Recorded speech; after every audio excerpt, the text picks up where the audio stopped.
Hi there, I'm Addison, and if you clicked on this video, you're probably wanting to learn more about just how to organize your finances. It might sound simple, but it can be a bit overwhelming. So today, I'm going to walk you through a very simple Excel doc that I created about 8 months ago after reading Ramit Sethi's book called I Will Teach You How to Be Rich. If you don't know me, I'm Addison. I live in Denver. I moved here about 4 months ago from New York City, graduated from the University of Missouri. So let's just dive in. We're going to start at the upper left where it says last updated. So what I do is I keep track of each time I update this doc just to give me a sense of when the last time it was that I checked it, how frequently I'm checking it. So last updated 10/5/2019. So I checked it earlier this month. Next, we'll move on to the first column called account name. I will quickly go into each of the accounts that I have listed here and why they're listed here, just to give you an idea of how you can potentially organize your finances. First one, credit card, and then credit card number 2 and credit card number 3. So at the moment, I have 3 credit cards. The reason being is all the cards offer different benefits, and it's good to grow your line of credit. You just want to keep your usage low and make sure you're paying the balance each month. Next, we have my emergency savings account. So my emergency savings, I try to keep at a certain threshold. Right now, I'm kind of just adding in more money since I've just moved from New York City, which I used almost all of my emergency savings account for that move. So now I'm building it back up. Rule of thumb is that your emergency savings account should cover 2 months of your fixed costs. That's a safe bet. Next, we have my savings account 1 and my savings account 2. So these are 2 savings accounts that I do not put money in at the moment, but I just keep an eye on and watch grow. I might adjust the way that I'm managing them, but for now, I'm just letting them be. Next up, we will dive into my IRA. So I recently moved my old 401k from a previous company into a traditional IRA. Eventually, I will move that into a Roth IRA. Next up, we have my E-Trade investments. Oh, okay, I love E-Trade. I love investing. I love stocks. I just think it's so interesting. If you've never used E-Trade, I would check it out. There's many different investing platforms. I've just been using this one since I was 16. I am now 24. On E-Trade, they can walk you through a million different webinars about how to start investing and a lot more complicated topics as well. I really try to watch one of these webinars a month just because it helps expand my knowledge on investing. So my E-Trade account is where I put a certain amount of money in each month and figure out where I want to put that money, say index funds or into a bond. The list is very broad. Next up, we have my 401k.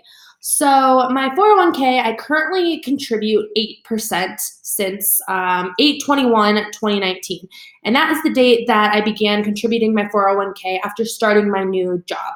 So I started my new job about 4 months ago and got rolling on the 401k pretty quickly. So today I put 8% of each paycheck. Eventually, I would like to be at 15% in my 401k by the time I'm 30 years old. Next, we have the tab called stock options. So I work at a startup, so I am given stock in the company. I just like to have this here to know what account my stock is associated with. So like, is it Carta or any other person that manages my stock? Just so I have that username and password, which I deleted on this doc, readily available for whenever I need it. And I think I covered everything besides ADP login. So my ADP is where all my pay stubs show up. I think it's helpful to have your login information handy in case you need a pay stub or W-2, or for example, you want to know which percentage of your benefits are coming out of each paycheck. ADP is great at laying it out and separating how much of your paycheck is going towards which category. All right, so that covers column 1, which are my account names, username, and password, and then we'll move on to account notes. So I like to keep notes for each of my accounts. Not all of them always have notes, but here's an example of how I keep my notes. So let's say that for credit card number 3, I left a note of 0% APR for the first 12 months. So I keep a note of when I open this card, and then I'll know when my interest rate will kick in. So if I'm not paying off my credit card or paying off the minimum each month, then I will be charged interest. It does have a $0 annual fee, and that does not change from the first year, the second year, the third. It's forever a $0 annual fee. But if you look at credit card number 1, I keep a note of my payment being due the 24th. So I pay off my entire bill each month by the 24th. I also have a $95 annual fee. Annual fees in general are negotiable.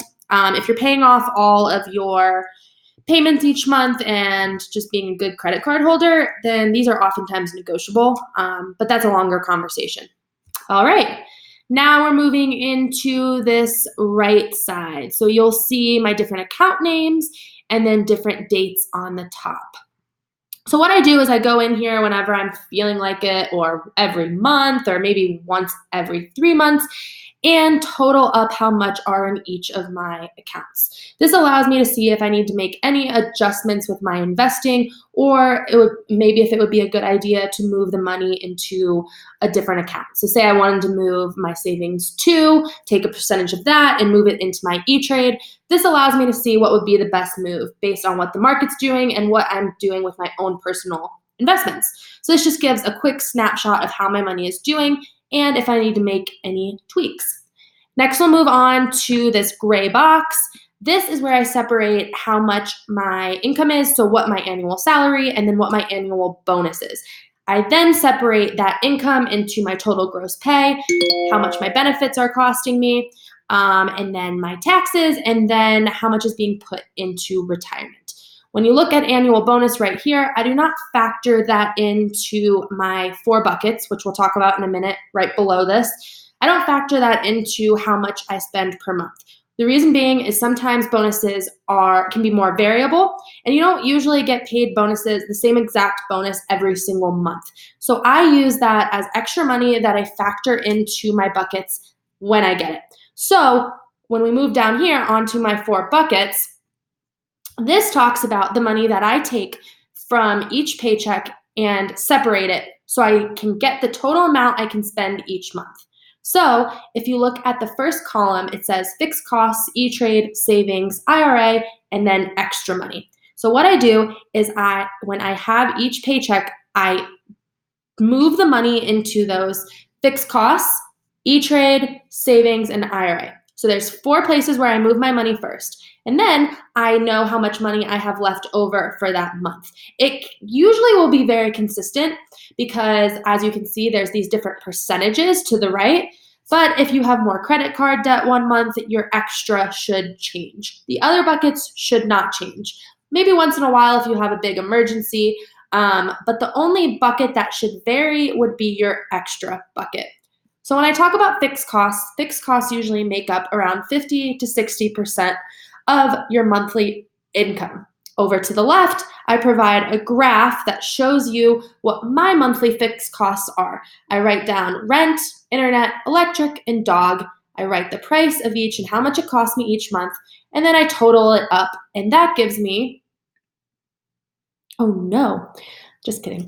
That gives me my total amount of fixed costs for that month. Then monthly subscriptions are also a fixed cost. Luckily, I have very low monthly subscriptions. I guess that's not lucky. You can choose how much you subscribe to things. Some of my old ones were a FabFitFun box. I used to have ClassPass, and then I used to have Rent the Runway as well. Now I only spend $20 a month on Amazon Prime, and Spotify and Hulu are a bundle. Okay, so we went over fixed costs. My fixed costs are on the lower side, not close to 60% right now, so I'm lucky there. E-Trade, I contribute 8% each month to my investments. My emergency savings, I put 5% of my monthly income there, and then my IRA, I put 5% as well right now. And then extra, I spend about 27% of my monthly income on my extra, my fun stuff, going out, getting drinks, buying clothes, maybe on a vacation. And so that money goes extra. I also leave this right here left over for emergencies. It's not really necessary, but I like to leave a few dollars in there in case I don't want to tap into my emergency savings. So if I have a little bit extra money that month that exceeds the 20 to 30%, then I mark it as leftover for emergencies. Again, here's a note that says this chart does not include my variable comp / annual bonus. So that will be moved into the 5 buckets afterwards. So I hope this helps give you a snapshot of how you could organize your finances. I think the hardest part is just to start getting organized. Once you have this doc created, it's really easy to just plug in the numbers each month and distribute the money to each of your different buckets. What's the hardest part is just getting started and setting up this chart and then doing the math based on how much you're making each year. And then I spend about an hour a month just updating this doc and making any tweaks. An hour might even be pushing it. It could be less than that. So once you get in the groove of everything, the time spent on your finances actually goes down. And the less you're thinking about your finances, the less stress you'll have, and you won't have to worry, should I buy this coffee or should I put it towards my E-Trade account? Because you leave your extra money, you leave that bucket empty until you already filled in the other buckets that you have. So I hope this helps you out. If you have any questions, I'd love to hear them. All right. Thanks so much and good luck with saving.